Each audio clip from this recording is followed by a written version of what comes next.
what happened in Southport just ripped people apart inside. Even if the guy was a Muslim, and you've got a picture of him with a black flag and holding the Quran. And there's been a sequence of atrocities, barbaric slaughtering of innocent people in the name of Islam, shouting Allah Akbar as they're doing it. For the record, what does Allah Akbar actually mean? God is the greatest. It's a very bizarre thing to be shouting as you're maiming and torturing. You never hear someone saying Christ is king as they're trying to behead somebody. So if Islam is a religion of peace, how do we explain the Charlie Hebdo massacre and the Salman Rushdie attempted assassination? Easy. Go for it. Do you denounce ISIS? Do you denounce Al-Qaeda? Do you denounce Hamas? Islamic radicalisation? Let's take 𝐻𝐻𝐿 as an example. Perfect. What do you think about that piece of shit? Is there a connection between Islam and grooming gangs? What does Islam actually teach? Describe the Prophet Muhammad to me. What is the reward scheme in heaven within Islam? Is it having sex with 72 virgins? Breaking 72 young girls in? What's fun about that? Any prostitutes and cocaine? Do you think you could be a victim of Islam? Could I convert you to atheism, take you down the pub and get you on the piss? Oh, this is on a podcast.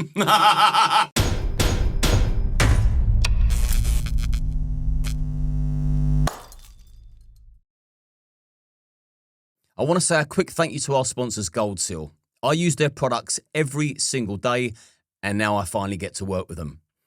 I use their products for anti-inflammatory, reduced anxiety, better sleep, and mental clarity. I'm going to put a link to their website in the description, along with a 10% discount code for you to take advantage of. Go and have a look at their website, see if there's anything in there for you. I hope you enjoy this week's episode, and good health. Adam.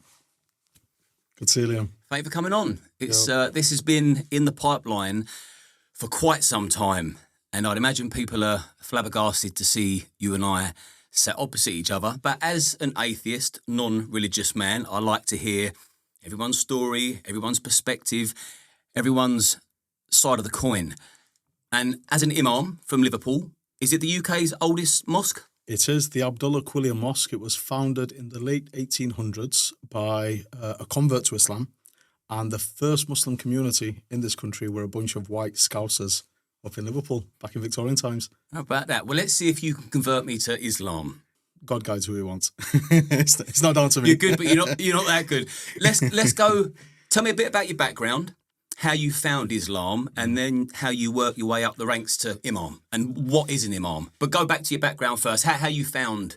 Yeah, so I'll try and keep this short because I could go on forever. So I was born and raised in South Yorkshire, between Sheffield and between Rotherham. When I was in my late teens, I was introduced to Islam. How that happened, again, another long story. But I was introduced to Islam. Growing up, I'd always believed in God. When I was younger, I went to Boys Brigade and I used to play the bugle a little bit, but I wasn't the most religious practicing Christian. If I said that, I'm telling a lie. So you was born Christian? Yeah, I was brought up in a Christian household, yeah. My stepdad was Catholic and my mum, Church of England. But again, it wasn't like I was the most religious person. We didn't used to go to church every week, right. But I'd always had this belief in God deep down in my heart. And then, like I said, when I was in my teens, I was a kind of Jack the Lad kind of character at school, and at that point in my life, I was probably going to end up going down a difficult path, shall we say. And that's when I was introduced to Islam. I remember when I was first given a copy of the Quran in English, and I was reading through it. And the chapter of Joseph, the story of Joseph and the dream coat, and it kind of stood out for me because I'm like, oh, right, Muslims believe in Joseph. Even though there were Muslims at my school, I had no idea what they believed. And I just assumed that they worshipped gods who looked like monkeys, or I thought they were this Eastern religion of like Hinduism and Sikhism, which wasn't from the Abrahamic traditions, if that makes sense. And it just kind of touched me. And in all honesty, at 17 years old, I wasn't looking for religion. I was living my life, as they say. But it got to the point where the more I read, the more I was reading this book, which I know a lot of people who follow your channel will have lots of questions about and lots of comments on, and that's cool. But the point for me is the more I was reading this book, the more it was kind of shouting out at me. And what happened as a result of that is I kind of found some discipline, because my mum couldn't discipline me, my dad couldn't discipline me. And for me now, I've got this way of life. It was a struggle at first. obviously to give up certain things, whether it's a bacon butty or whether it's a pint of lager or whatever it is. So that was it, and I became Muslim. And what happened is another long story, but I discovered I've got long lost family members in Yemen who I'd never met all my life. And I went on what was supposed to be a 2-week trip to visit my long lost family in Yemen, and I ended up living there for almost 2 years. And I came back with a beard, a dress, and a wife. That's the short version. What about the flip-flops? No, the Clarks ones are better. So how do you work your way up to an imam, and what is an imam? Right, so the technical meaning of an imam means the one who leads, the one at the front. So basically the one who leads the prayers. Now, the usual description of an imam is somebody who is in the mosque 5 times a day, leading the 5 daily prayers. That's not me. For the last few years, I've been doing a lot of international travel. I do move quite a lot. I'm always here and there. But from time to time in the Abdullah Quillian Mosque, again, England's first mosque, I'll give the Friday sermon. So I'll lead the prayers on Friday, and I'll deliver the sermon there. So that's an imam. I am a trained and qualified chaplain, Muslim chaplain. What's a chaplain? Again, a big discussion, but maybe the easiest way to describe it is an imam outside the mosque. So somebody who provides support in a prison or in a hospital or in universities to students. It's basically an imam out of the mosque. So I did quite a bit of chaplaincy work, and that was really interesting as well. What is also interesting, I get accused, which is strange why people make these random accusations. I get accused of not having Muslims on the channel. I've had an ex-Muslim, a Muslim, and now I've got an imam. So it's safe to say that any information I want on Islam, I'm in good company today. I'll try my best. We're taught that half of knowledge is saying, I don't know. If you don't know the answer to something, say, I don't know. And that actually means you're a very knowledgeable person. This cannot be a podcast full of I don't knows when the tricky questions come. Now, I've seen you on the BBC. In fact, I'm going to come back to that because it was very, very nice what you done after the Southport riots and the civil unrest when all the protesters were coming for Liverpool Mosque, and you opened the door and you had conversations with, and rightly so, furious parents. And then you took them out food and you was having pictures with each other and you was communicating, and communication is key. We know that. And they brought you on the telly for that and you was applauded for that work.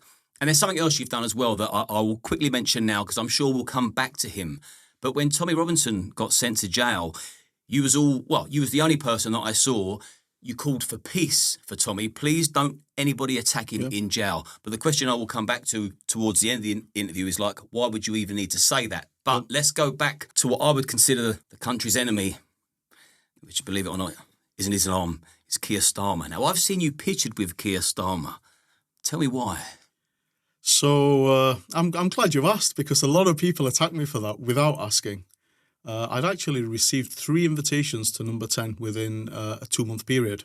I didn't take up the first 2 invitations, but the third one I did because it was an invite to lead the prayers and join an iftar, which is the breaking of the fast when the sun comes down, at Number 10. And I was told there's going to be a bunch of talented young Muslims there. So I thought, well, if Number 10 are identifying these Muslims with potential, future leaders, all the rest of it, that's a kind of crowd who I want to be there and maybe even be a role model for. Because what tends to happen, and you might not have any insight into this, but what tends to happen within the Muslim community, for whatever reason, when somebody gets to a certain level, it sometimes feels like a lot of people in the community try and drag them down and attack them and turn on them, and they don't want them to exceed. So my thinking was, if these young people now, they come and meet somebody like me. I gave a talk at Number 10. The Prime Minister was stood to my right. And what I was telling these young potential leaders is that the higher your rank and responsibility becomes, the more of a servant you need to be to society. This was my message. The higher you get, stay humble. We have in our tradition a saying that the master of the people is their servant. Serve people. Everybody likes it when you go to a posh restaurant and they lay the cutlery for you and they come and serve it. Everybody likes to be served, but nobody likes to be the servant. And the way I've been taught Islam, I've been very fortunate to travel all around the world and sit with some amazing, very, very wise, very spiritual men and women. And they've all taught me one thing, and that's be a servant. And the ego doesn't like being a servant. The ego doesn't like when somebody calls you and you're responding and then you're having whatever that service might be. But that's my message, and that was my message at number 10. And I even reminded the Prime Minister, and he came up to me afterwards and he said, I listened to what you said about being a servant, and that's something I want to do. And I said, well, there's a tray of dates. Pick it up. And he literally picked up the tray of dates and handed them out to the Muslims there. So that was a beautiful reaction. Am I the Prime Minister's biggest fan politically? There are lots of things and this is me being nice, there are lots of things which I don't necessarily agree on. But again, and this is why I'm here sat with you, I'm a person who's not scared to sit down, meet with, and engage with people who might be different to me. That's what happened in Liverpool when they came to protest outside the mosque. I'm not scared. I had to. You've seen me. I'm 6 foot tall. I'm quite broad. If I gave in to the whims of the youngsters, because a lot of young people on that night in Liverpool in the Muslim community, they were like, "We need to defend our mosque. Come on, let's get a fight." I'm saying, no, that's not strength. That's not courage. We're taught that courage is in service. If you're strong, if you're a tough guy, you'll be able to suppress your ego, suppress your lower self, rise above it, and be a servant to people. Some people see it as a weakness if you're serving somebody. I see it as a strength, and it worked on that night. And it's not even about having the moral high ground, saying, "Oh, look at me," or "You're coming to attack my mosque. I'm so much more morally superior than you. Look, I'm nice. I'm giving you food." It wasn't even about that. This old saying, "Kill them with kindness." I say, no, you don't kill them with kindness. You bring them to life with kindness. And my message, if you're to summarize it, in general, I know this sounds very, very cliche, but this is my message. And it's not just a message I'm talking about. You can look at my past. You can look at my track record. You can look at the work I've been doing for years. It's try your best to be a nice person and help other people to be nice people as well. And it works.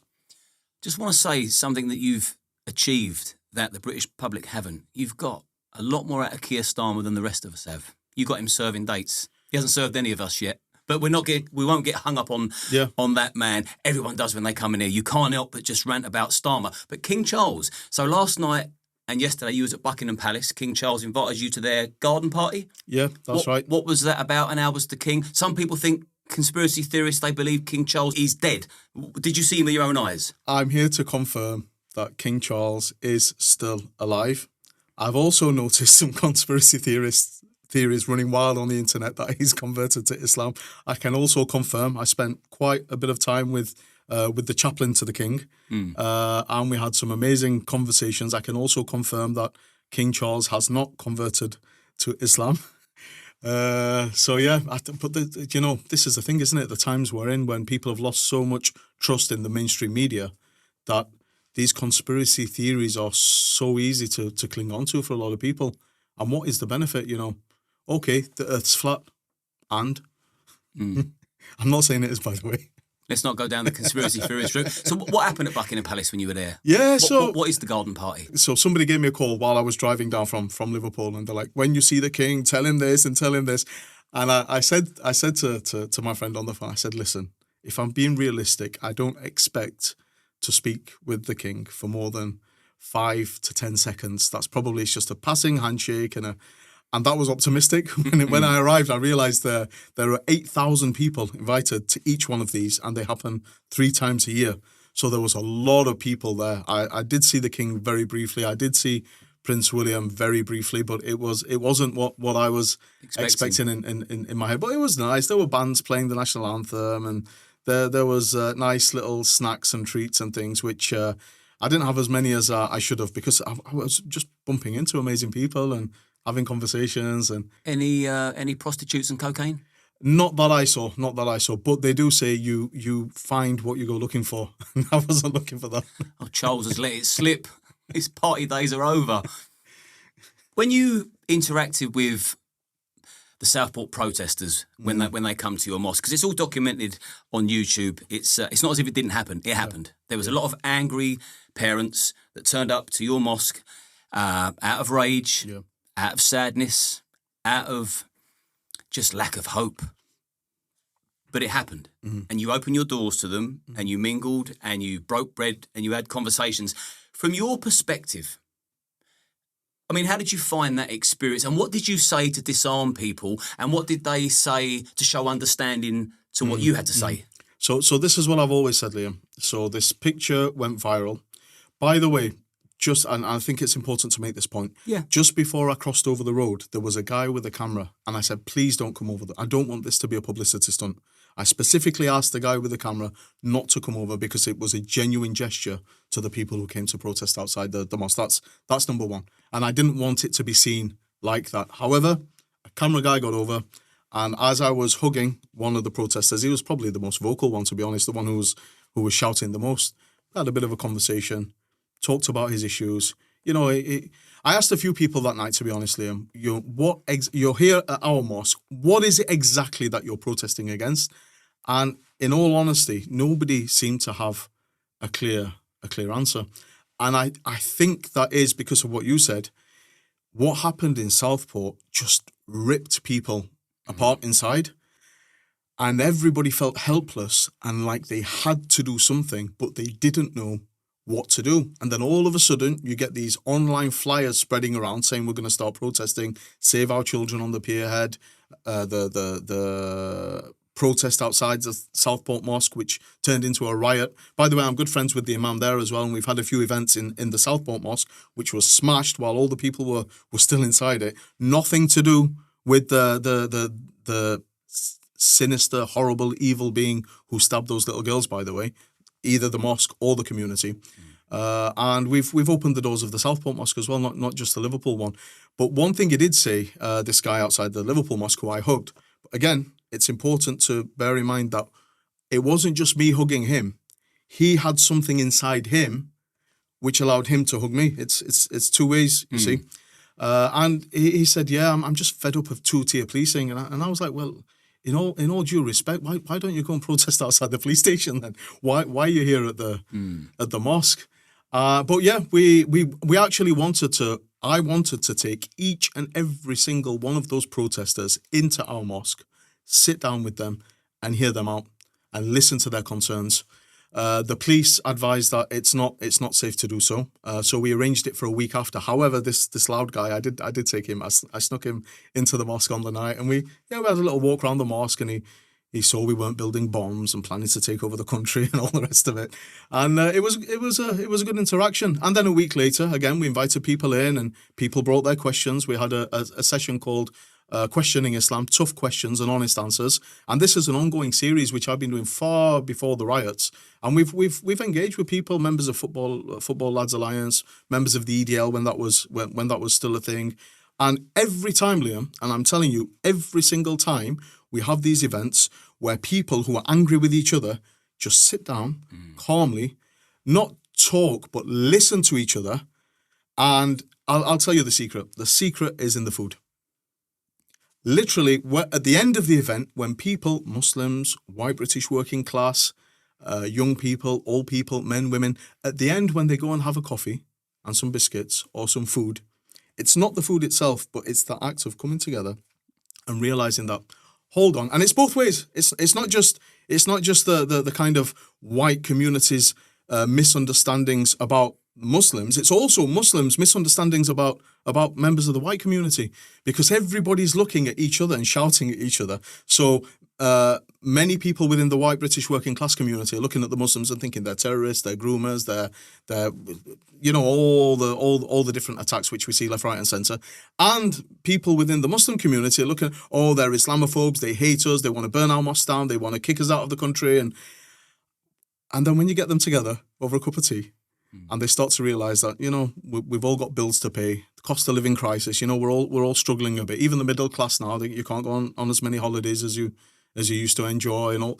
You start to realise that, and this is one thing I'm pushing for as well, is that the average Pakistani, British, Muslim family in this country has more in common with your average working class white British family than they do with some of these ideologues at the top who are pushing these sinister agendas.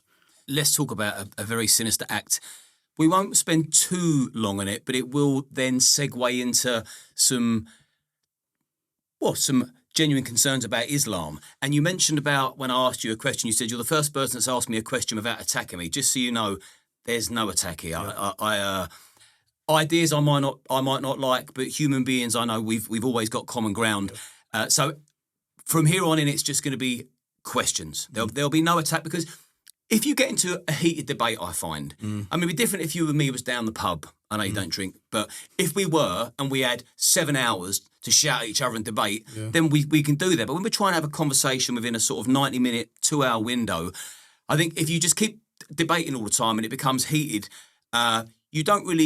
you miss out on so many other details, and we get caught up on one subject. It's like there was so much more to discuss. So this won't be a heated debate. There will be questions that I'm sure people, if they're tuning in now, will think, okay, well, I'm going to stick around for this because it'll be interesting. Can I just say before you ask the questions? Anything you want. Yeah, before you start with the questions, this is what it's about.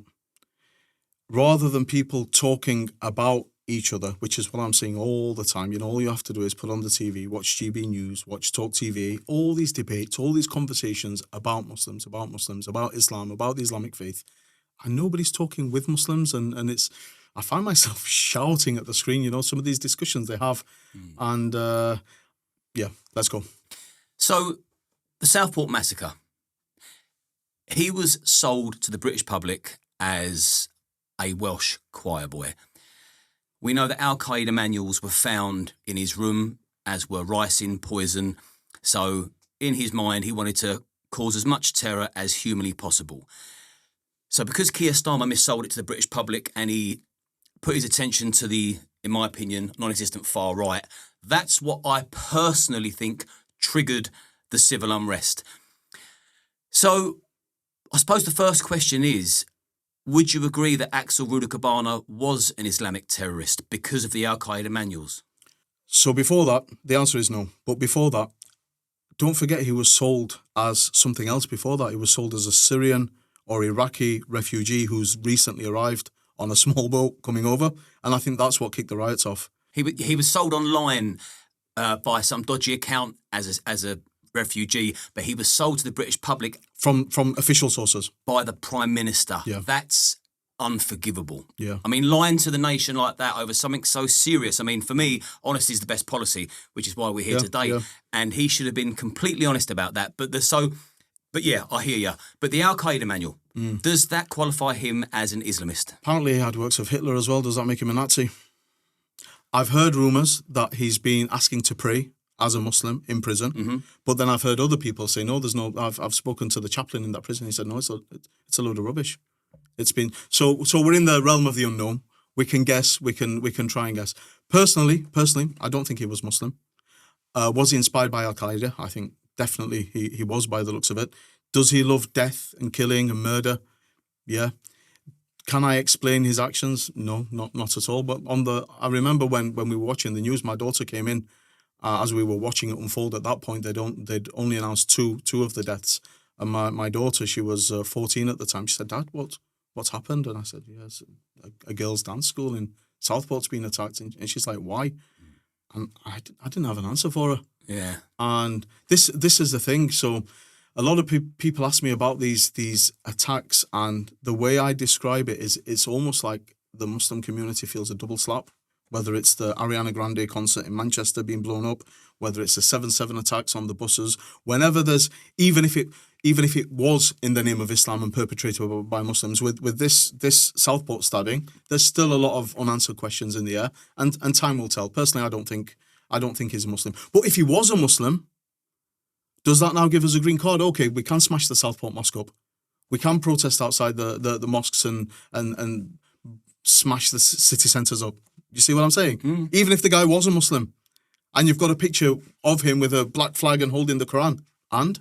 Well, I think it's because there's been a sequence of events, atrocities, barbaric slaughtering of innocent people in the name of Islam, shouting Allah Akbar as they're doing it. And just for the record, what does Allah Akbar actually mean? God is the greatest.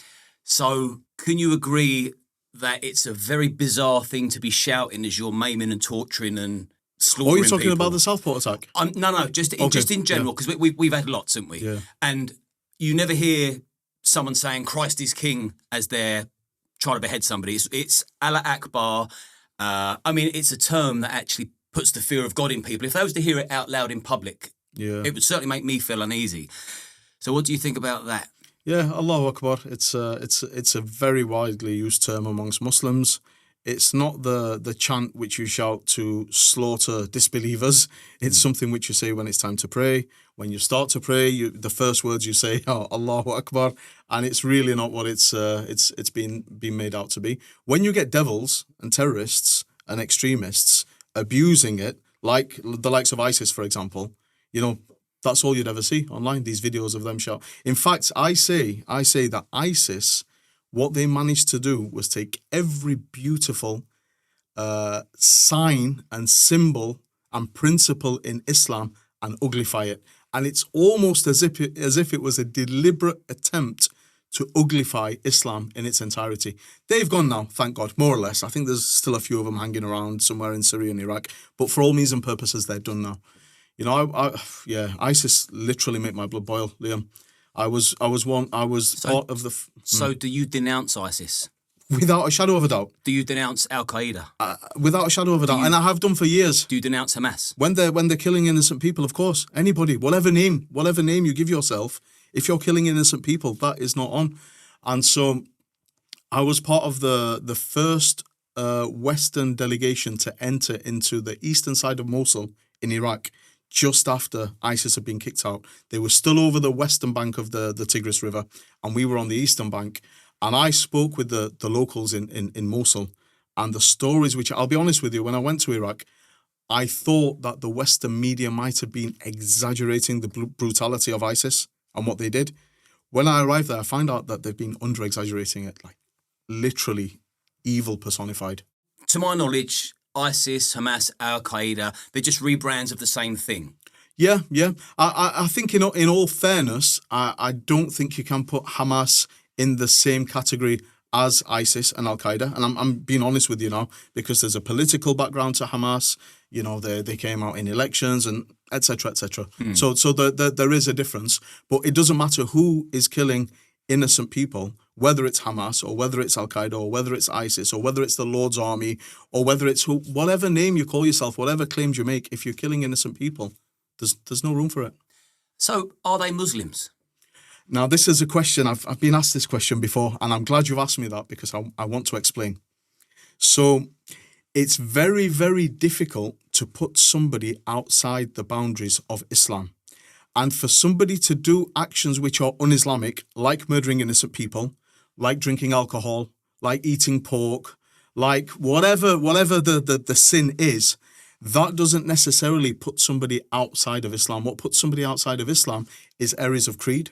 When you don't believe or you claim something which is outside the boundaries of Islamic creed. Does that make sense? Yeah. So so say, for example, if there's a Muslim rapist, they're a Muslim rapist. They're still Muslim. Raping somebody does not mean that you're excommunicated from the faith, what you believe in. Am I making sense? Mm-hmm. You've committed a crime. It's anti-Islamic what you've done. Same with ISIS. Their deeds are anti-Islamic.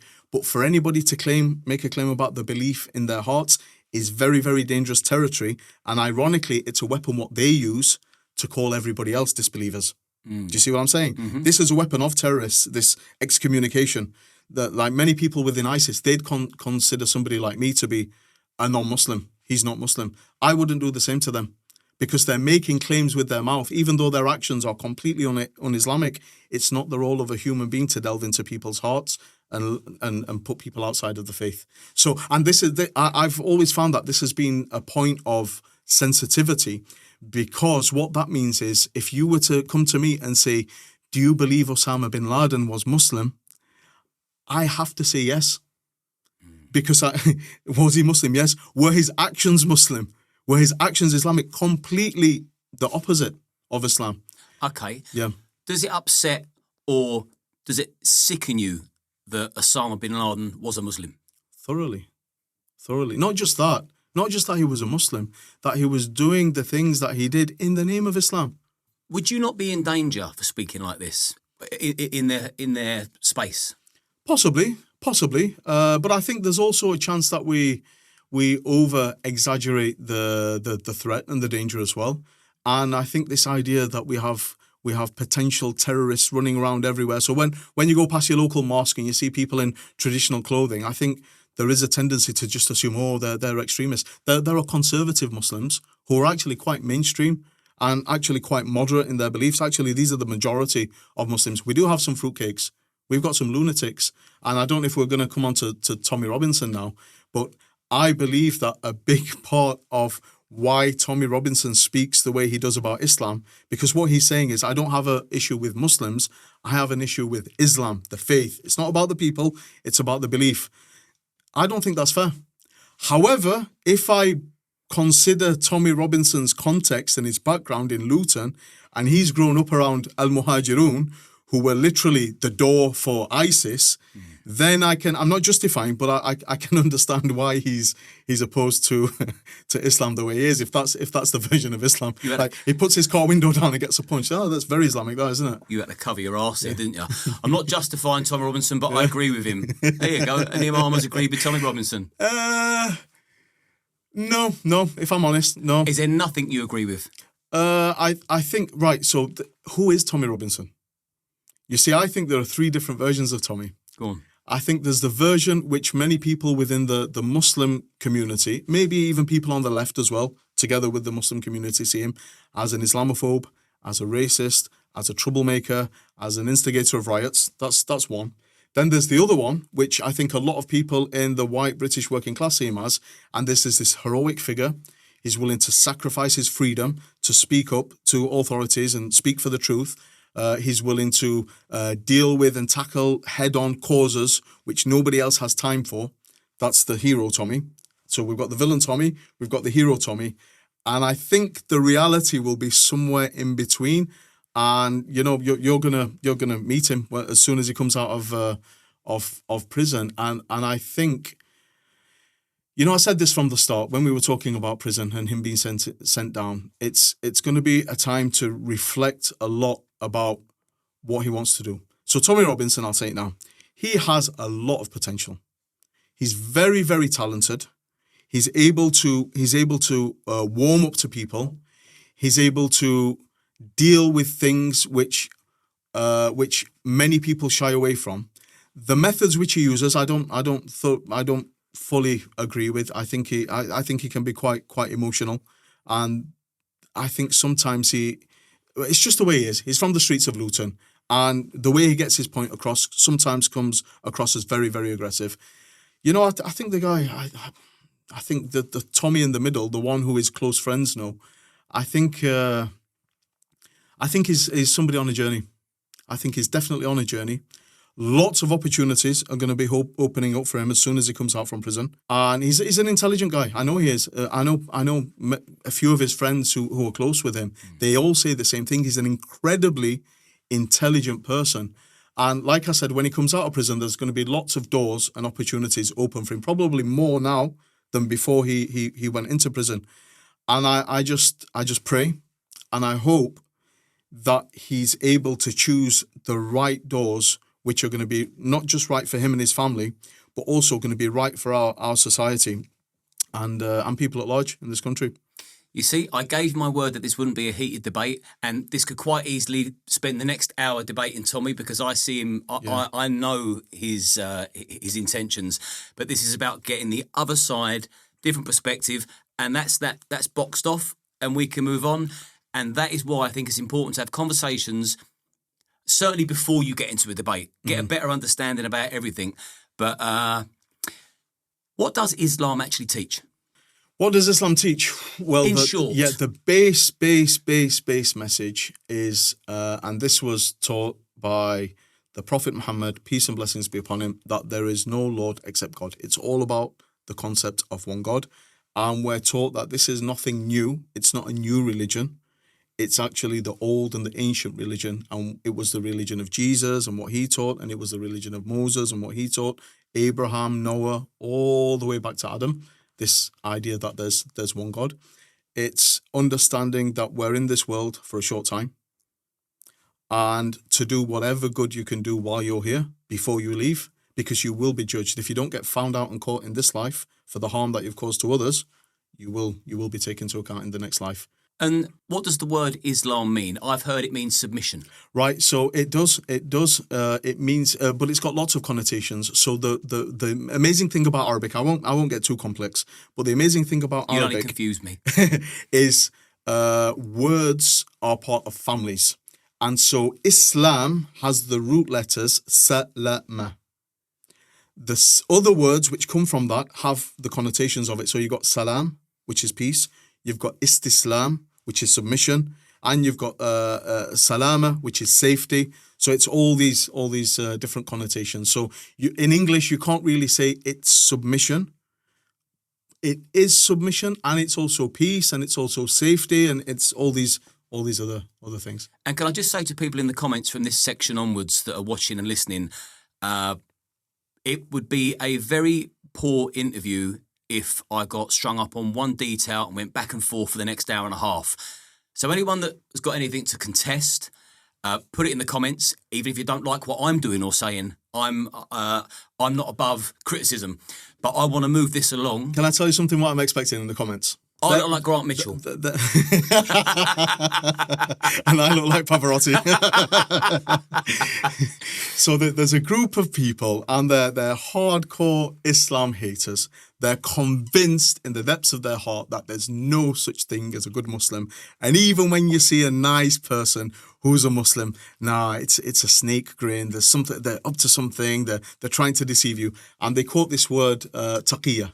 Yeah, that's on the list. Is it? Okay. What is taqiyya? Right. So basically, are you lying to me? I know I'm not lying to you, but I know I've told you I'm going to be straight and I'm going to be honest. But I know the meaning of this word taqiyya. What I do from time to time is I ask my young Muslim students what you've just said. What is taqiyya? Nobody knows. Shall I tell you what I've heard it means?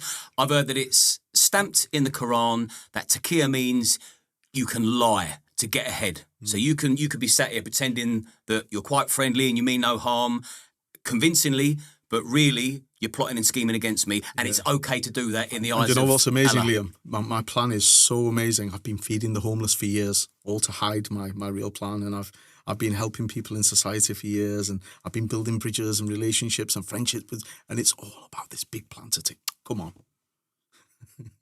How can you prove somebody wrong? Imagine if someone makes that accusation against you. You're using taqiyya against me. But back to my point. So I speak to Muslims. They are clueless. They don't know what taqiyya is, yet somehow all these Islamophobes... They're too busy lying. No. All these Islamophobes know what it is. Actually, in its use, it's actually more used, or it's part of the Shia Muslim narrative. And I'm not saying this to kind of put the Shia Muslims down, but I'm a Sunni Muslim. The Shia Muslims are a minority in the Muslim world. But what it's meant is in circumstances that they have been persecuted, that they're allowed to say something to appear more normal within society at the expense of them being hurt or attacked. So Shia Muslims, they do have a concept of taqiyya. The vast majority of Muslims, it's not even a thing for them or a religious teaching, really. So, and it's ironic that, and this is the thing, everybody's an expert on Islam, aren't they? Yeah. Oh no, I've read the Quran. Yeah, whatever. Do you know what? It is so tempting to go into debate, but I won't, because I'm enjoying the free flowing conversation. Yeah. Describe the Prophet Muhammad to me. So, if we're to talk about the base description of the Prophet Muhammad, peace and blessings be upon him, it would be mercy, merciful. And you look at his interactions, and I know we're going to come onto his marriage next. That's fine. The Prophet Muhammad, peace and blessings be upon him, was mercy. When he came 1,500 years ago in Arabia, he encouraged people to liberate slaves.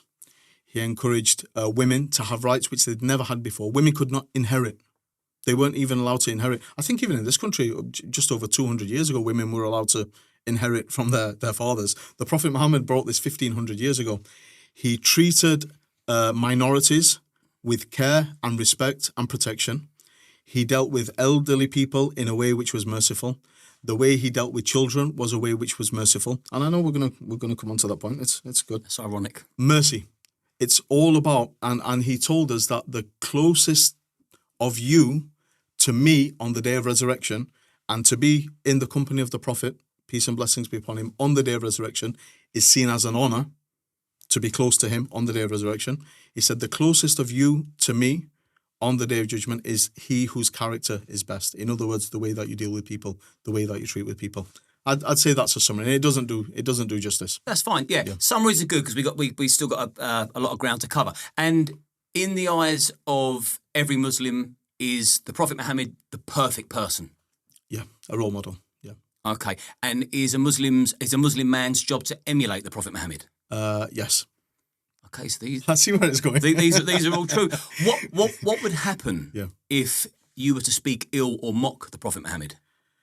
So there's no need for me to do that because. But if you did, no, under Sharia law, I have nothing to say about the Prophet Muhammad, peace and blessings be upon him. If another Muslim did, not you, there you go.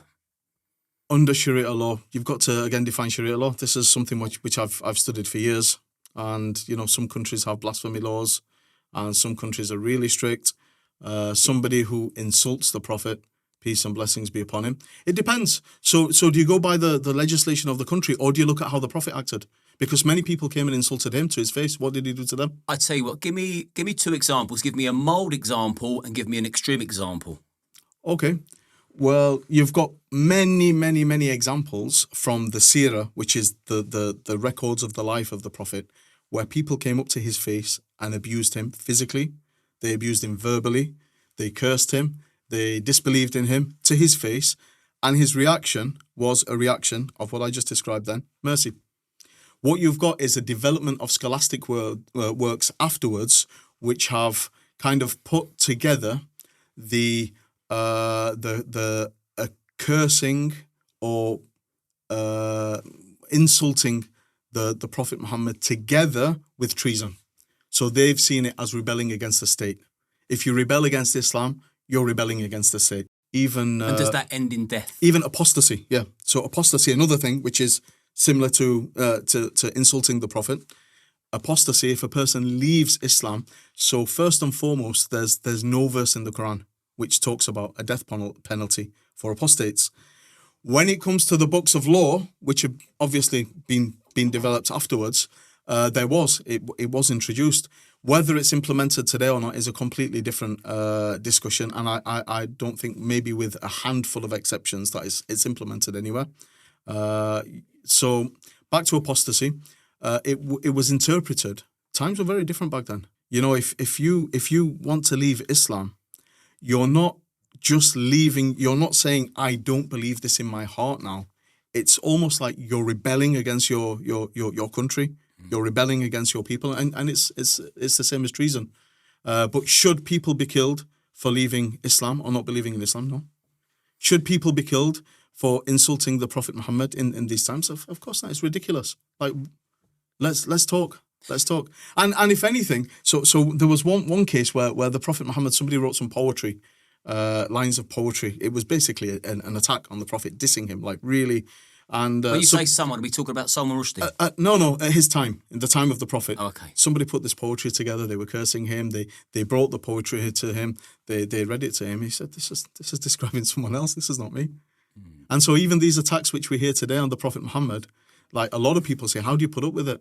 Because sometimes, especially when you're dealing with people who are kind of prone to hating Islam, hating Allah, God, hating the Prophet Muhammad, peace and blessings be upon him, I have an ability to have something inside me which is called white hot heat, and I can just stand there and I can take a lot of abuse. And usually it's not even about the issues what people bring up. There's something behind the issues. So when somebody comes up to me and shouts, the Prophet Muhammad was a pedophile, the Prophet Muhammad was a warlord, he was a murderer, and I'm there. First of all, I'm thinking, well, they're not describing the Prophet who I know and who I've studied his life for the past 20 odd years of my life. This is not the same person they're describing. And so once I understand it's coming from a place of ignorance, I can be patient and I'll let them finish. Did he not behead 100 Jews in one day?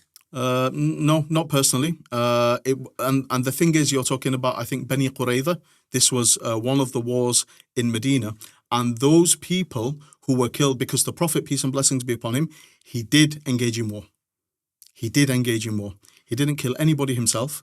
This image that he's a warlord, let me ask you a question. All of the battles, and there were several battles throughout the life of the Prophet, him and his companions, the people around him, and all the idol worshippers and the Jews and the disbelievers and everybody else they were fighting on the battlefield, how many people do you think were killed in total during the life of the Prophet? Have a guess. Oh, I wouldn't know. Just over 700. 700 people. Not killed by the Prophet, killed in legitimate military kind of encounters. And even during those encounters, you know, there's a line of poetry which talks about the Prophet, and it says, your generosity is extended even to your enemies. So how then for the ones who love you? So even during the battle, if anybody in the battle, the Prophet saw signs in them that actually there's goodness in this person, he'd tell people, no, stay away from them. Was there 100 Jews that were beheaded in the same day? So back to this. I don't know the exact figures, but the Bani Qurayza. Did the Prophet Muhammad give the order? The Bani Qurayza, they were a Jewish tribe from Medina, which is where the Prophet established his state. They were ordered to be killed, but the reason they were ordered to be killed was not because they were Jewish. The reason they were ordered to be killed is because they broke a treaty. They broke a treaty, what was in place, where they'd pledged allegiance, and they said that they would be on the side of Muslims, fighting the Muslims who were coming up from a different part of Arabia. The idol worshippers who were coming from a different part of Arabia. And when it came to the crunch, they actually switched sides and gave victory. So they were treason. They switched sides, and so that was the punishment. Is it true that a whole line of Jews were lined up and the Prophet Muhammad checked to see if the males had pubic hair, and if they did, they were old enough, and they were the ones who got beheaded in front of their female family? I've not heard that, and it does sound very suspicious.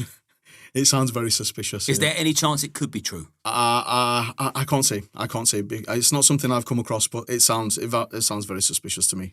Okay. And so because the Prophet Muhammad is considered merciful, is that why Islam is considered by Muslims as the religion of peace?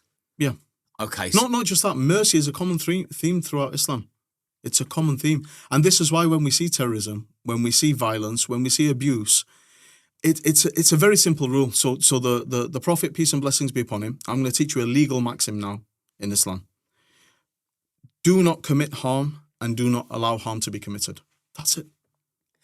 It's simple. So then when you see harm now being committed, when you see people being abused, when you see young girls being exploited and groomed, when you see people being sold drugs, when whatever type of harm it is, know that it's alien from the teachings of Islam. Mercy runs through it. So the first verses, when you open the Quran, even the Quran experts we've got back home who think they're experts, open the Quran, what are the first words? The Quran starts, in the name of God, the beneficent, the merciful. When we study hadiths, which are the sayings of the Prophet, there's a tradition, which I'm part of, which goes from generation to I have a direct chain to the Prophet Muhammad, peace and blessings be upon him, through my teachers. So I've read this hadith first with somebody who's read this hadith first with somebody who's read all the way up to the Prophet Muhammad. And the hadith is, i.e. the saying of the Prophet Muhammad, the most merciful shows mercy to those who are merciful. Have mercy to those on earth, and those in the heavens will show mercy to you. That's the first hadith we study when we're studying the sayings of the Prophet Muhammad. Now, I know this is going to sound alien to you, because the narrative what's out there right now is completely different to this narrative. It's all about violence and aggression and taking over and abusing. And I hope that people, if they're going to be fair, like I said, open the Quran, see what the first verse is in there. This is where I put my disclaimer in.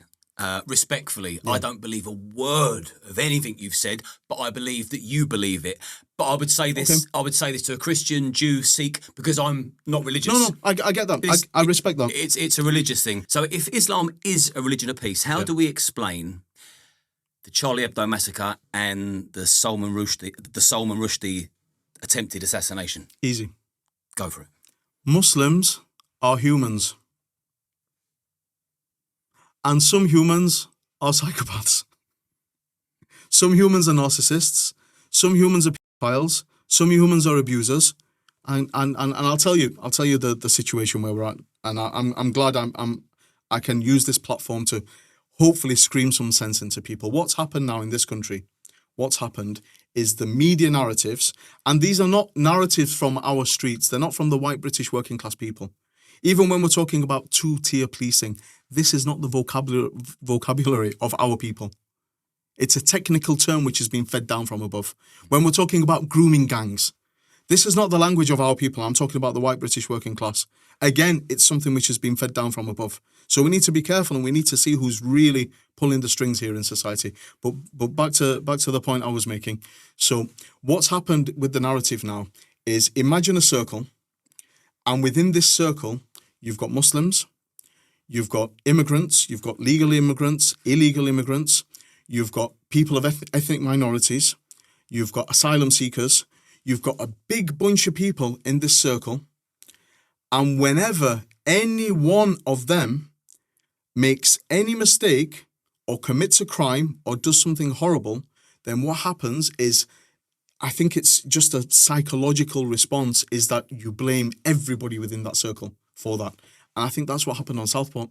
Everyone was blamed, everyone within that circle, ethnic minorities, religious minorities, brown people, Muslims, immigrants, illegal or legal, people who are sons of third generation, second generation. If somebody goes tomorrow who fits within that circle and causes chaos on the streets of London and kills people, probably going to be Muslims who are killed along with them, because, by the way, just for the record, ISIS bombs don't differentiate between Muslims and non-Muslims and atheists and Christians and Jews. They just kill whoever's there. And Muslims are often victims of these attacks, don't forget. So what I'm saying is, whenever anybody within that circle commits a crime, everybody gets blamed for it. And it is a bit boring, to be honest, because I'm having to stand up and say, no, we denounce this, and of course we flipping denounce it. Well, I don't see many Muslims denounce Islamic because the media don't show it. I've been denouncing ISIS for years. So what's the difference between a Muslim and an Islamist? So the way I understand it is an Islamist is somebody who's deeply into their politics, and it's all about Islam taking over. They often tend to be people on benefits and not even able to run their own families and homes. So I don't know how they're going to run a global caliphate. But you denounce Islamists. I think Islamists are Fruit Loops, not just in ours. But do you think there's far too many Islamists? But they're still Muslims. In an ideal world, I think a lot of these people are trouble causers. And the irony is... Do you think there's too many trouble causers? Yeah. How does the Islamic community at least attempt to put an end to Islamic radicalisation? Well, let's take Anjem Choudary as an example. Perfect. What do you think about that piece of shit? Anjem Choudary, when he got his prison sentence, me and my family, we had a party. We celebrated. What did the Muslim community do to tackle him? Well, first of all, he was banned from all mosques. No mosques will give him a platform, which is ironic, because what happens when people who follow his ideology blow things up? The protests, whether they happen outside our mosques. The same mosques who are deplatforming somebody like Anjem Choudary. The problem with him is he was always in the media, in the mainstream media. And I know for a fact, if I was an average white British non-Muslim living in Cornwall, where there are hardly any, I'm assuming there are hardly any Muslims, my image, the image what I would have of Islam in the UK is that it's full of communities like Anjem Choudary, and he's one of their leaders. And I'd be scared as well. And I probably want to protest against it. But the point is, he wasn't given platforms by the mosques. The mosques and the people within the mosques who come from this mainstream Islamic tradition, vast majority. It's, sometimes people look at me and, oh no, he's just one individual, and not everybody. I'll tell you something. A lot of Muslim communities in the UK, especially in the northern towns, they're conservative, i.e. they've got the dress and the big beards, and sometimes they cover their faces. But when it comes to their understanding and ideology, they're not Islamists. They're actually quite balanced when it comes to their beliefs. There is a lot of cultural practice as well. And don't forget, maybe we'll talk more about culture, because I don't know if one of your questions is there a place for Islam in this country? Can Islamic and British values coexist? Let's touch base on that then, because it's clear that the Sikh community and the Jewish community and the Hindu community, they have assimilated more successfully than the Islamic community. Why do you think that is, and how could that change? Okay, you say that, but Sikhs get attacked when there's a Islamist terrorist attack in London. They get attacked on the street, they get punched. Hindu temples get attacked.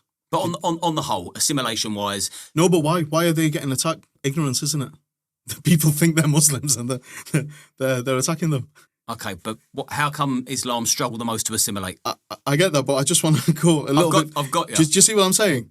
These people are finding it hard. Even Hindus and Sikhs are finding it difficult to integrate because, and integration is two ways, you know. It's not just one way. You've got to be accepted. And I'll be honest with you, on the streets where I grew up, in my white British working class area, I'll be honest with you, we weren't the most welcoming people to people who looked different or sounded different. So even if a Muslim or a Sikh or a Hindu wanted to integrate anyway, they weren't really going to be welcome. So in short, without the politician response, are you saying that you feel rejected as a Muslim? I think there is a push factor and there's a pull factor. I think the push factor is the rejection to some extent from it, and it's not everywhere. It's not everywhere. You know, there are a lot of vibrant communities, and I think Muslims have integrated. And I think again, let's go back to the late 1800s. The first mosque, what was established in this country, and the first Muslim community, they were white British Scousers, and you know, Lord, what was his name? Lord 𝐬𝐿𝐫𝐿𝐫, who was the Lord Mayor of Stalybridge, he was in that community, he was a Muslim. There were members in the Houses of Lord, MPs, poets, writers, and just British people who were Muslim. Let's move on to the Prophet Muhammad and Aisha. We have to go there. So why did he marry Aisha? How old was she? How old was he? And how many wives did he have at the time? Right. So the first marriage of the Prophet Muhammad, peace and blessings be upon him, was to a lady called Khadija.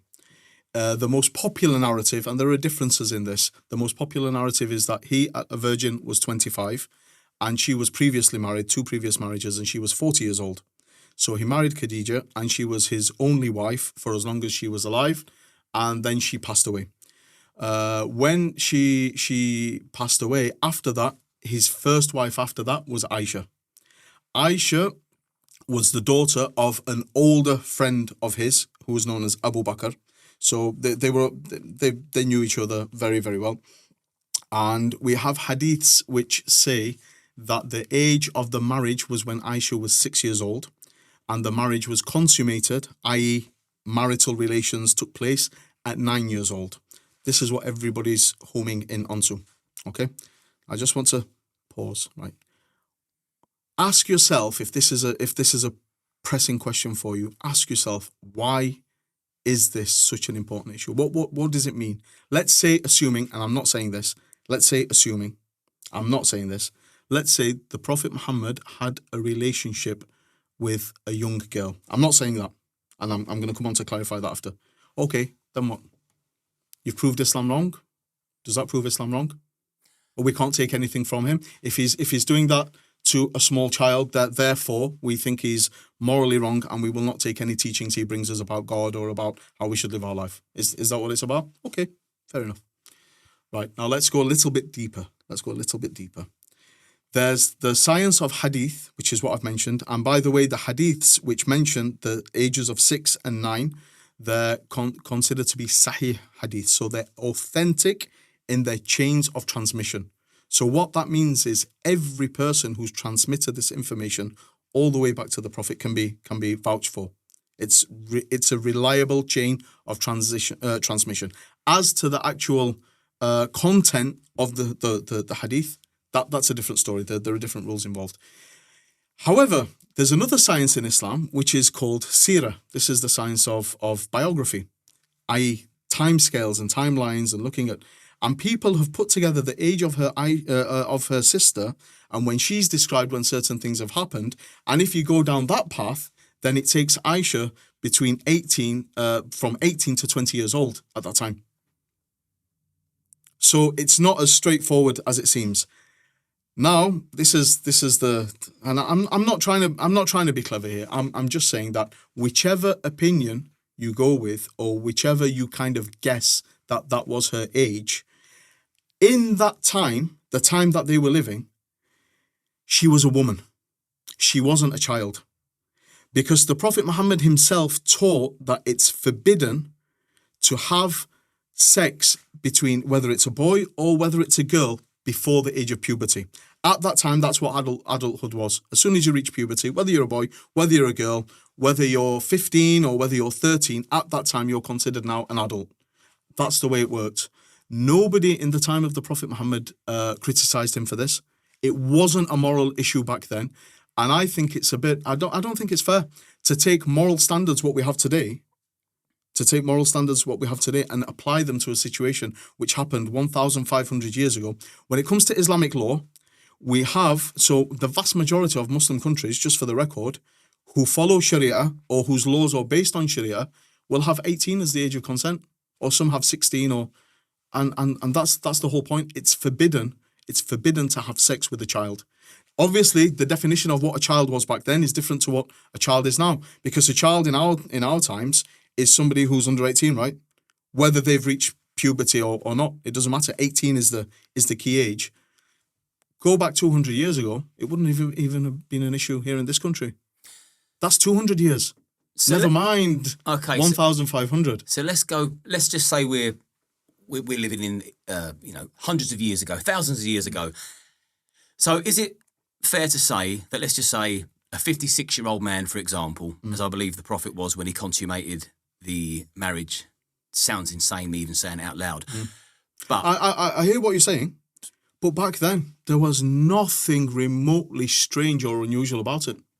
Okay, good job I wasn't about back then. No, if you were about back then, you would have probably had a 12-year-old wife as well. Look at Mary. Look at Mary in the Bible. I don't agree. See, this is the beauty. I know of me. You don't believe. I don't agree or believe in any of it. I think the whole thing's fucking madness. Okay, I've finished the question. So we're living in olden times, and is it fair to say that a 56-year-old man could be looking into a bedroom of a child one day that's playing with her dolls, and if she has her period that night, the next day by law he can have sex with her?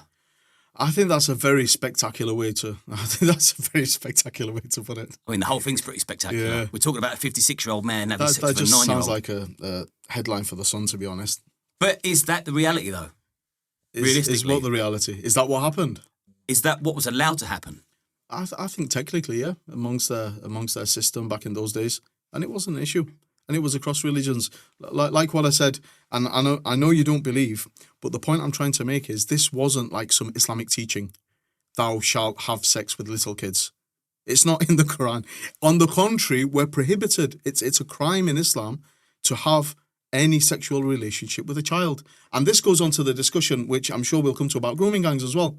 Because I've been speaking out about this, and I don't know how people have managed to conflate grooming gangs with Islamic teachings, and it's very convenient for them. But it's like none of these pedophiles, when they're stood in court being asked by the judge, like, what was it? What? None of them said, well, actually, I'm a believing Muslim and I'm following the Prophet Muhammad and this is what he... No, none of them have said that. They don't even pray in the mosque. Alcohol, last time I checked, it's prohibited anyway in drugs, what they're piling these girls with. So that's not Islamic. And I find it unfair that people have conflated the two things, and all of a sudden this narrative is like, okay, the Prophet... It's interesting how it's developed. The Prophet Muhammad married a young girl, therefore he was a pedophile. Therefore, because the Prophet Muhammad is an ideal role model for Muslims and they should follow him, that's why we've got these grooming gangs in Rotherham and in Blackburn and all around these... It's unfair and it's not right, and you can't blame the religion for it. So in this modern day and age, if you had a neighbour or your brother, for example, and he was 56 and, well, we can't say have sex if you sleep with somebody under the age of consent, even if they'd had their first period. That's just a rape, isn't it? And would you absolutely condemn that? Of course. See, this is where not this is a debate, but just to make it clear. So, for me, I wouldn't care if it was 1,000,000 years ago. Yeah. I know the difference between a child and a fully grown man.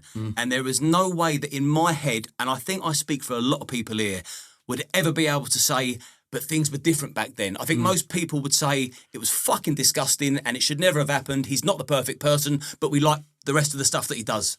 Yeah, you're more than welcome. You're more than welcome to say that. But I honestly believe if you were in this country 200 years ago, you'd have a very different opinion.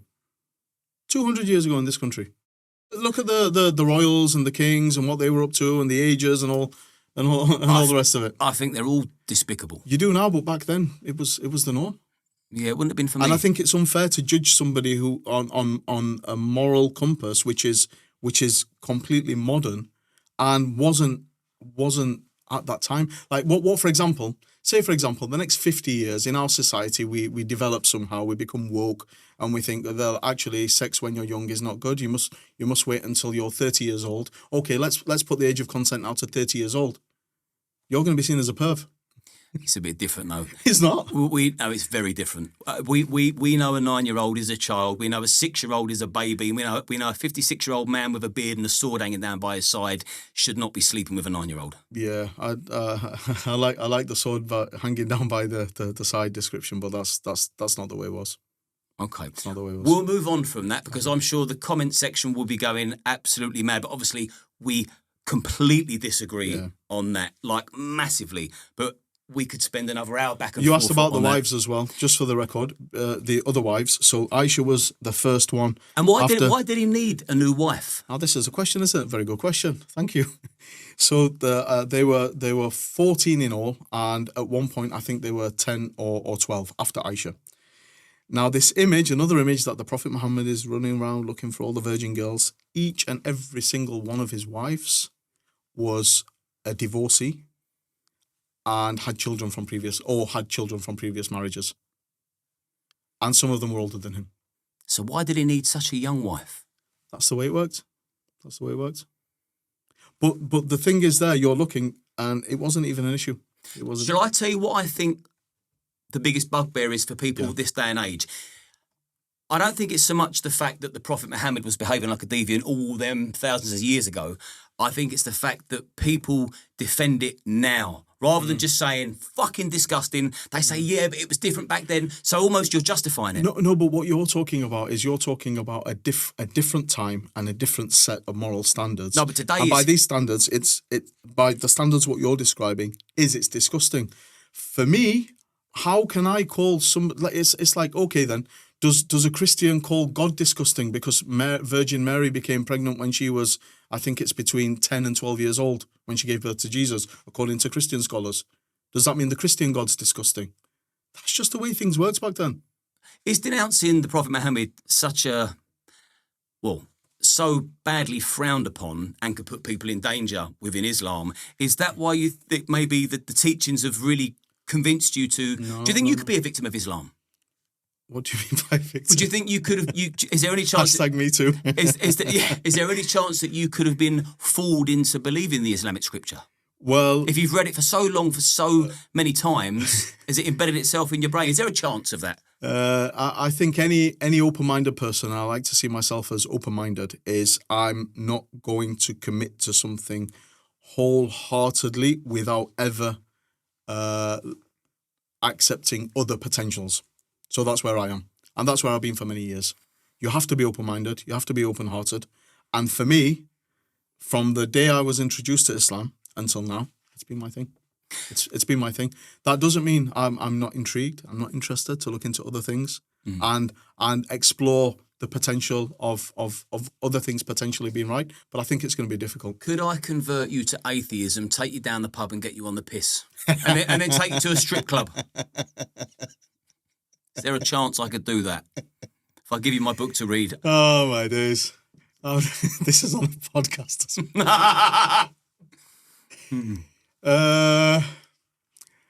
I hope not. I was just about to say I won't tell anyone, but they're watching. He's watching. God's watching. I forgot the big man watches us all the time. That's the point, isn't it? Yeah. So I hope not. But this is the thing we're taught, never be so righteous, never believe you're so special, never, because what's to guarantee? So we actually have this story of two men, and one man is this righteous worshipper, all his life devoted to God and prayers and all the rest of it, and there's another unruly man, and he just drinks and womanizes and all the rest of it. But the righteous man, he had arrogance in his heart. And just before he passed away, he slipped and he went down the wrong path. And he passed away upon that. And so that was his seal. That was his ending. And this other man, this unruly, womanizing criminal, he was humble. Even though he was a bad person, he was humble. And just before he passed away, he went down the right path, and that was his seal. So it's never judge anyone, we're told. Even when you walk past somebody who appears to be a drug addict in the street, never look down on them. You don't know where they are. You don't know what their story is. You don't know in what state they're going to leave this life, and you don't have any guarantee that you're going to leave this life in that state either. So, and you don't know how many 9-year-olds they've married. And you don't know about all this drinking. So I hope my last moments in this life are not in a strippers club drinking. But I have no guarantee, and so I've got to keep on it. We're doing very well so far. Do you agree? I like you. We're doing very, very well. But the point is, we're not going to agree on everything. You said yourself you're an atheist. I've said myself I'm a believer. You don't believe what... let me give you an example. Right.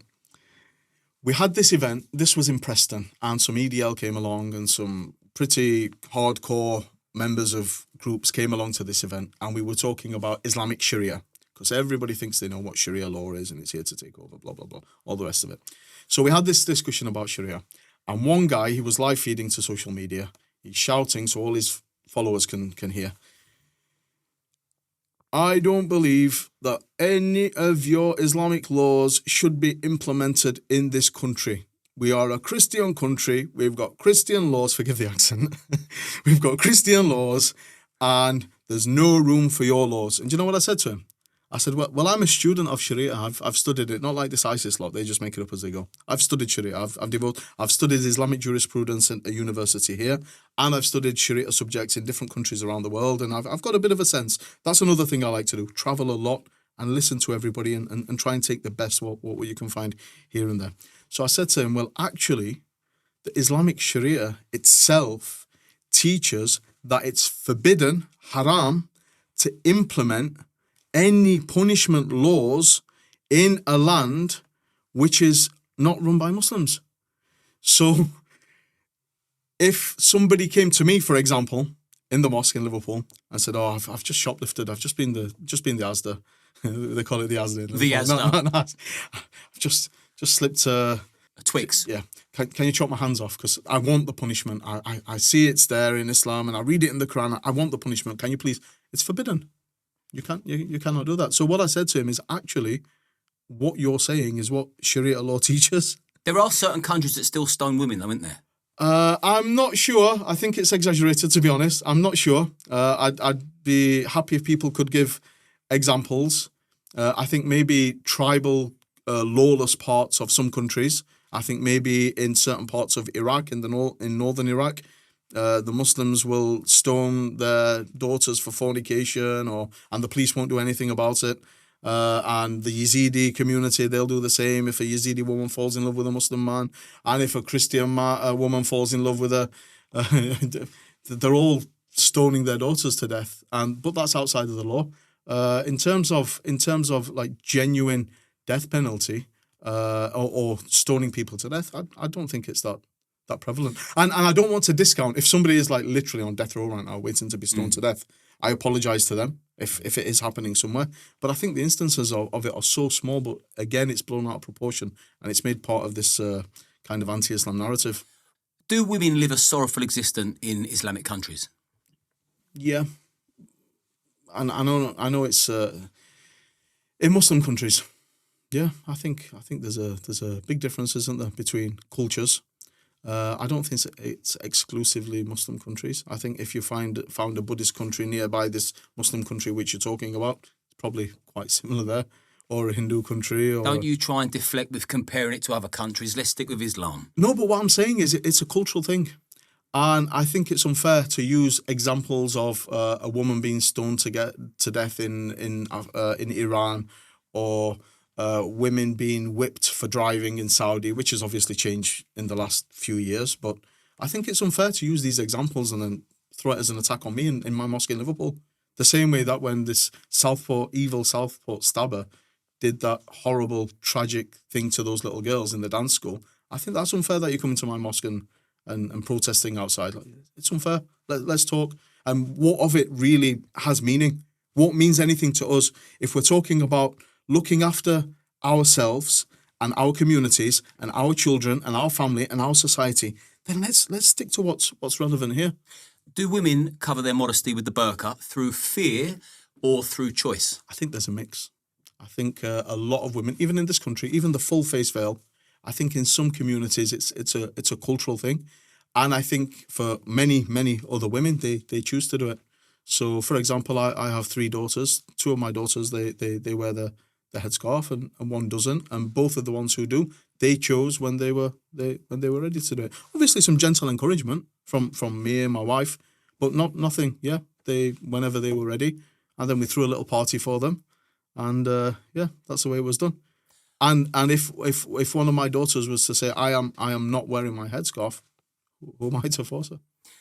Well, you seem like a very nice chap, but there are people. That's what they all say. There are people that aren't quite. You're a good one. You're a good one. No, I'm telling you, the vast majority. But you do know there are some very, very controlling husbands that will there'll be no ifs, no buts. You're covering your face. You're not leaving the house. Then, what do we say to them people? Take a chill pill. Yeah, halal one. Halal chill pill. Yeah. Again, Liam, it's humans. And humans are very, very, very complicated beings. Well, do imams expel shit humans if they're Muslim, or do they keep forgiving them? Right, so first of all, it's not the job of an imam to forgive anyone. That's the job of Allah, the job of God. And we're told in Islam, it's a door which is always open to be forgiven by God. That doesn't mean you have to pay the price for the consequences of your actions. You will be taken to account. But we're always told that the door is always open, always open. I mean, could that be a possibility as to why Islamic terrorists will just keep killing at random because they'll just get forgiven consistently? No, the issue with them is they don't think they're doing anything wrong. They think what they're doing is holy and righteous, and that they'll be rewarded by God for it. And I hate to see, obviously, you don't believe in the next life, but imagine this, the day of judgment, somebody's blown himself up and blown thousands of innocent people up with him, and he's thinking he's going straight to heaven. On the day of judgment, he's in for a surprise. And what is the reward scheme in heaven within Islam? Is it having sex with 72 virgins? Be honest. You brought them all today, aren't you? So the descriptions of heaven, there's descriptions of pleasures of all different kinds. That's the reward. Why has it always got to be excessively perverse, though? Marrying 6-year-olds, sleeping with 72 virgins. Like what about big pomegranates? Are they perverse? What about rivers of honey and wine and milk and meadows and palaces made of rubies and gems and? I know, but we are just focusing on the perversions here. Yeah, exactly. So that's why it's always going to be for like I said before, you find what you look for. Heaven's meant to be a fun place. Here we go then. Here's a question. What could possibly be fun about sleeping with 72-year-old virgins? Sorry, what could possibly be fun about sleeping with 72 virgins? Breaking 72 young girls in. What's fun about that? No, they're not even humans. It's like a different, they're a type, I don't know. Avatars up there. Something like that. They're called 𝐸𝐻𝐻𝐴ين, the coolness of the eye. And did the Prophet Muhammad fly to heaven on a wingback horse? Short version is yes. Do you believe that? Yeah. And I believe that Jesus brought the dead back to life. I believe that Moses parted the sea. And this is the thing. As a believer, we believe in the miracles of the prophets, and you don't, and that's cool. I respect that.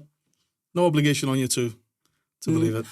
So the 40,000 Islamic terrorists we've got on the MI5 watch list. What do we do with them? Why is there so many of them? And do you condemn them? Yeah. So number one, of course, I condemn them.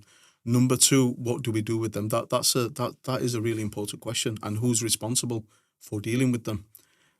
Where does that responsibility lie? And I think it's easy for us to say they're responsible. They're them. It's the police. It's the government. It's this lot. But I think it would be more helpful if we all looked and introspected a little bit. Let's all of us, not just me in the Muslim community, but I think even you in your community, like, what can we do? What can we do to deal with this? So I'll be honest with you. Over the years, I've never really, and actually Tommy Robinson in the, I think it was the interview he did with you, he kind of touched upon this, and he mentioned that he's noticed correlation between these prominent Islamic extremists, and there always seems to be some connection with the security services. So, I can't make any claims which I can't substantiate, but there's some dodgy things going on, whether it's entrapment, whether it's like, for example, Shamima Begum, who, she was smuggled into Syria by a Canadian Secret Service agent. It's like, what's going on? Why are these Western intelligence services so prominent in these narratives? When I was speaking to the people of Mosul, they were telling me stories as well about how these members of ISIS would go out to the outskirts of the city, they take off the black clothing, they put on military apparel, and then jump into a helicopter and be flown away. So there are lots of things going on. What's the solution for it? I think it's easy. I think it's number one, being united against them. Number two, it's about amplifying and promoting positive messages. So when it comes to ISIS, for example, or these extremists, whatever they want to call themselves, if you're a murderer, you're a murderer. End of. These people, I've been speaking out for years against them, and the accusation is you never speak up. We do all the time, but the media don't give us a platform. Actually, I was happy. When the riots happened, I was pleased. Somebody said to me, "You're doing this for the publicity, aren't you?" And do you know what my response was? I said, "Yes, I am. I want as much publicity as possible, because I've been reaching out to members of the far right and Islamophobic movements for years, and we've been eating together, we've been talking together, we've been listening together, and at the end, we don't agree on everything, but actually we realize that there's space for us to be the solution to a lot of these problems together, and I want this message to go as far and as wide as possible."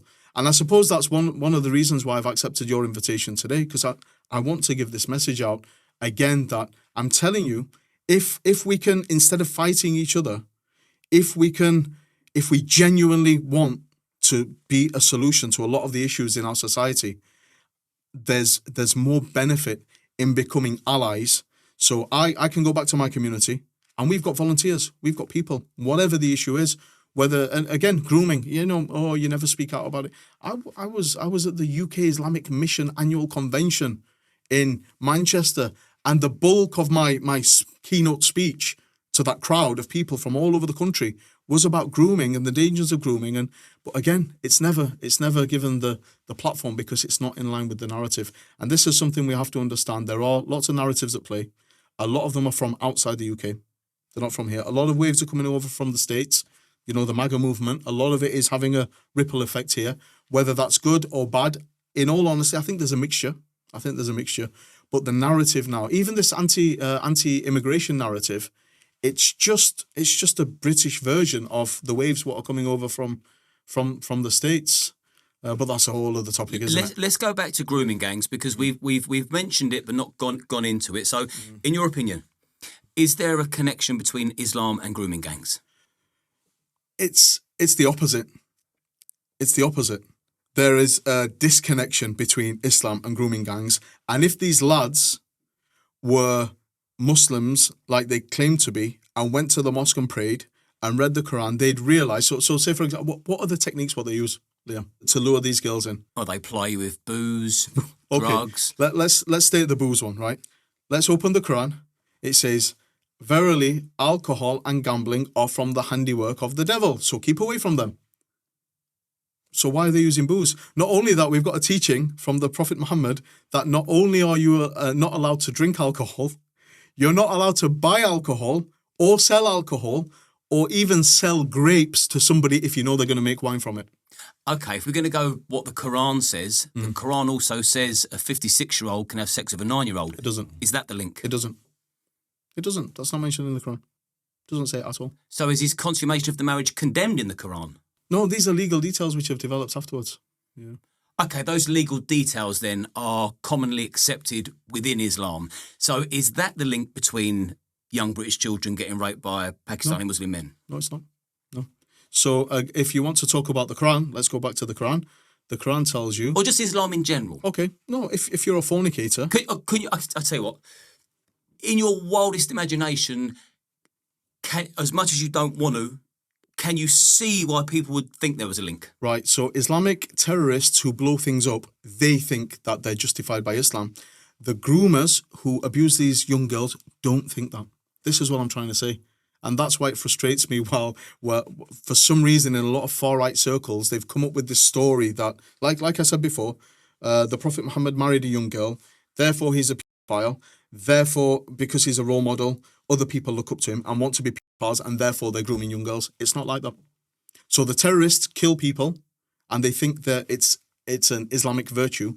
The groomers aren't grooming girls and thinking that's an Islamic virtue. They know it's wrong. They'll hide it from their families even. They'll hide it from their community. Is the problem within the Pakistani community then? That's, if we're going on the stats. I think so. So the stats, I don't have all the records, and it's not exclusive to the Pakistani community.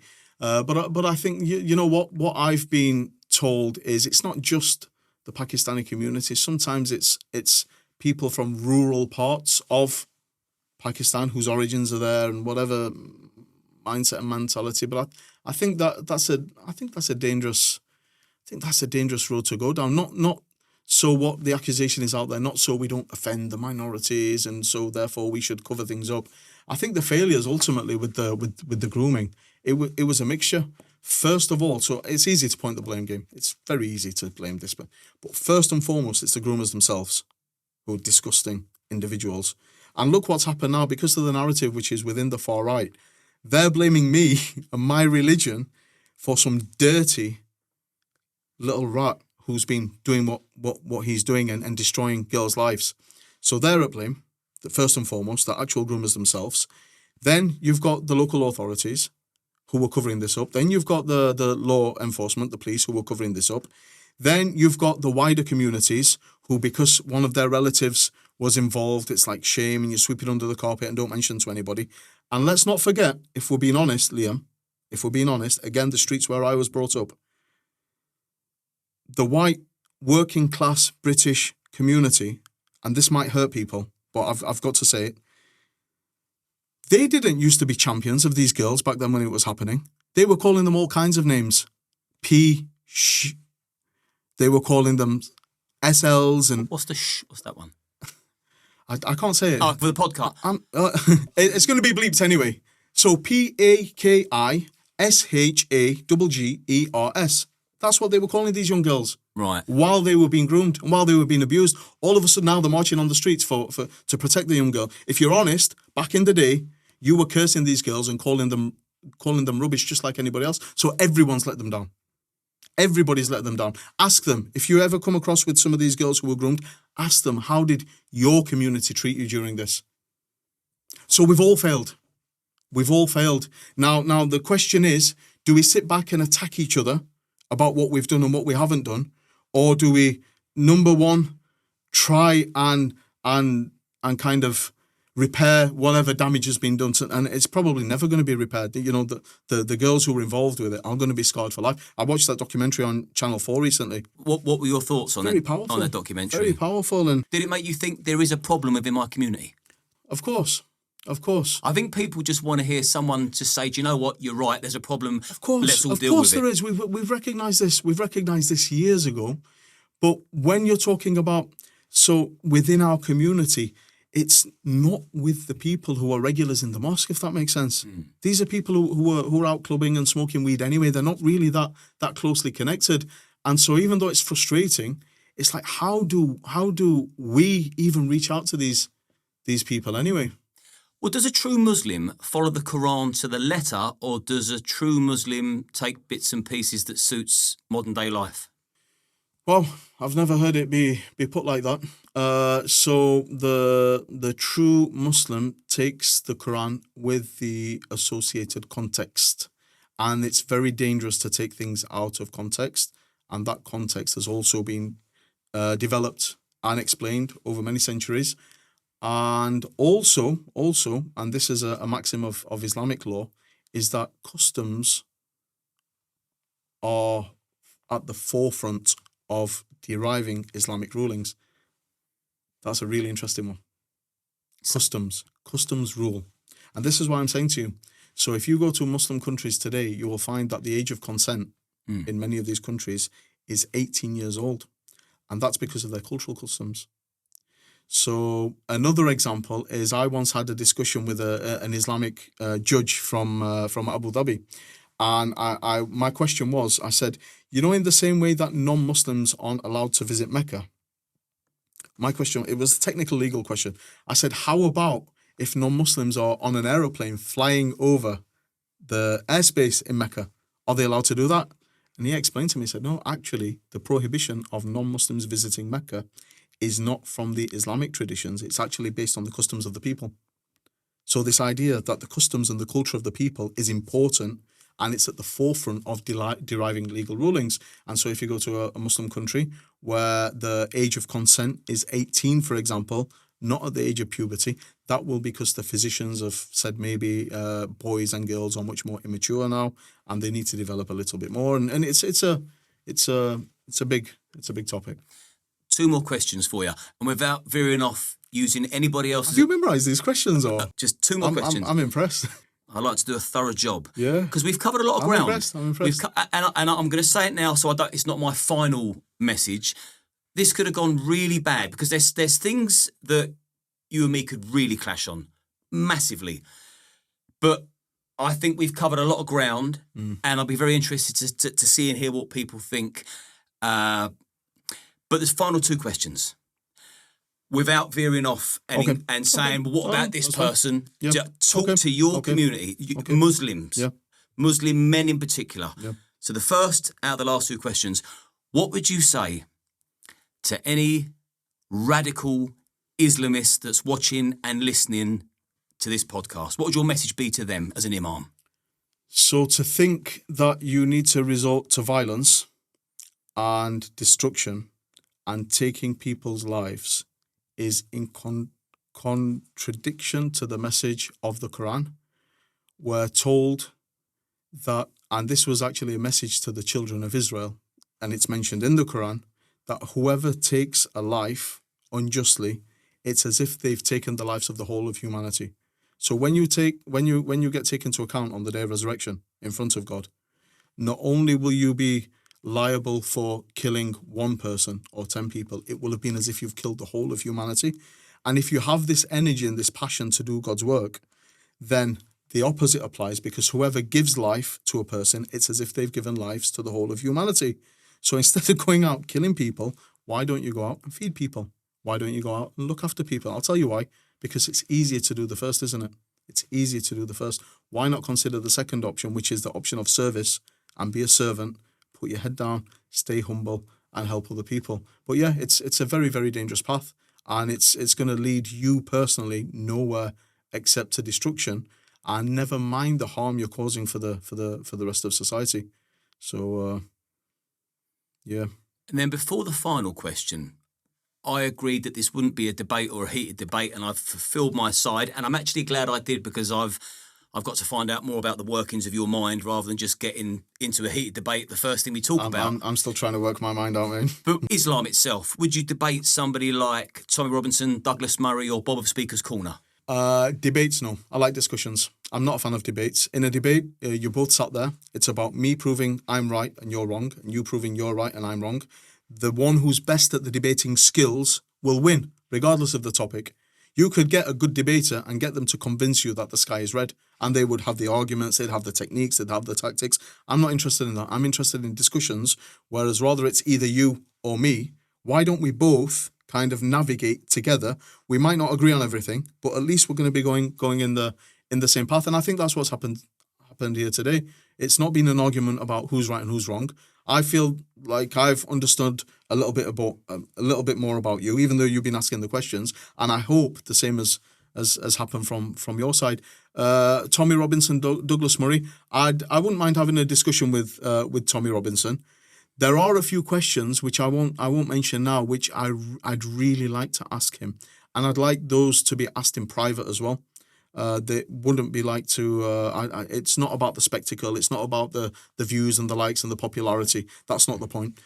Douglas Murray, I don't really have much time for that guy, and I don't know how the white British working class are accepting him as some kind of thought leader, because he's got nothing to do with you and your communities. That's mate. Not you being a homophobe, is it? No, not at all. Not all. I'm talking about him up there on his ivory chair, speaking down to all these, like pretending to connect with the white working class community. Yeah, whatever, mate. Come and walk around the streets of Liverpool or the streets of Sheffield or Luton, and you'll stick out like a sore thumb. He will if he wears his leather trousers. Thank God I've never seen him in leather trousers. Final question. But just on the Douglas Murray thing. Go on quickly. This is my point. There's more in common, and I'm telling you, you will have heard your grandparents say it. They're trying to turn us against each other. There's more in common between your average Muslim in this society and your average white British working class person than there is with people who are these. Tommy is different because Tommy's from the streets, but this Douglas Murray guy, he's like up there and just trying to play this nasty game. Elon Musk, another one, and yeah, what's wrong with these people? I quite like them. They don't represent us. I don't know. Final question. I'm scared of Elon. Well, I think most people are. Anyone with billions of pounds, they're probably best to tread with caution. But final question. Yeah. Probably the most important, well, saying that they've all been important, but especially current times. But as an imam, what would your final message be to gangs of Muslim men that are raping young children? Fear God. Fear God. You're not just destroying people's lives. Like for you, it might be a moment of pleasure. Whether that's the money you're making or the sensation you're feeling, a moment of pleasure, and you're literally destroying somebody's life for the time that they remain on this planet. That's the first one. Secondly, you're destroying your own heart. You're destroying yourself. Thirdly, just look at the narratives now, the popular narratives. You've literally brought shame to your people, your community, your society. Like even one of the questions today is there a particular problem with Pakistani culture? Do you know how horrible it feels to hear that, especially after being so close to the Pakistani culture, to the Pakistani community, and knowing the goodness and the contributions they make to society? But now everyone's been tarnished with this. And yeah, just fear God. Simple. And is there anything you'd like to ask me? We've got time for one question. I would like to ask you, what are your plans with Tommy when he comes out? I'm going to make sure he gets, well, by the time this goes out, he'll be out. I would have picked him up. I would have took him straight to the barbershop to get his hair cut because it's looking, people will know because they would have seen it by now. His hair's looking pretty wild. And I'm going to make sure he gets to his family safe and sound and just make sure that's where he stays to recalibrate, find his feet, because being put in solitary confinement for 7 months is a form of mental torture. He's not going to be in a good place, is he? I don't think so. I hope by the time this goes out, he's in a better place, but I wouldn't want to be locked in a box for 7 months. But yeah, I'm going to make sure that he's around the right company. Just let him relax at first, yeah. Relax, make sure he's listening and watching positive stuff, and just hoping for the best. He's a good man. I'll tell you what's going to happen. Tommy Robinson is going to be a huge part now of the national narrative going forward, whether it's politics, whether it's community cohesion, all these different aspects. He's going to be a huge part of it. And he's going to have lots of doors and lots of opportunities open. And I'm looking forward to seeing which doors he walks through, and I'm hoping he makes the right choices. And I hope prison has given him that space as well to. But then again, it's the mental torture, isn't it, when you're on your own? Yeah, there's one thing given space to think and reflect, and there's other times it's like you're there. This is torture. Yeah, not nice. Being locked within your own thoughts. I wouldn't want that. I wouldn't wish that on myself. But Adam, I fully appreciate you coming on today. You didn't have to, you didn't need to, but you did. You trusted me, so this didn't, end up in some big fucking shout off. And yeah, I think we covered a lot of subjects.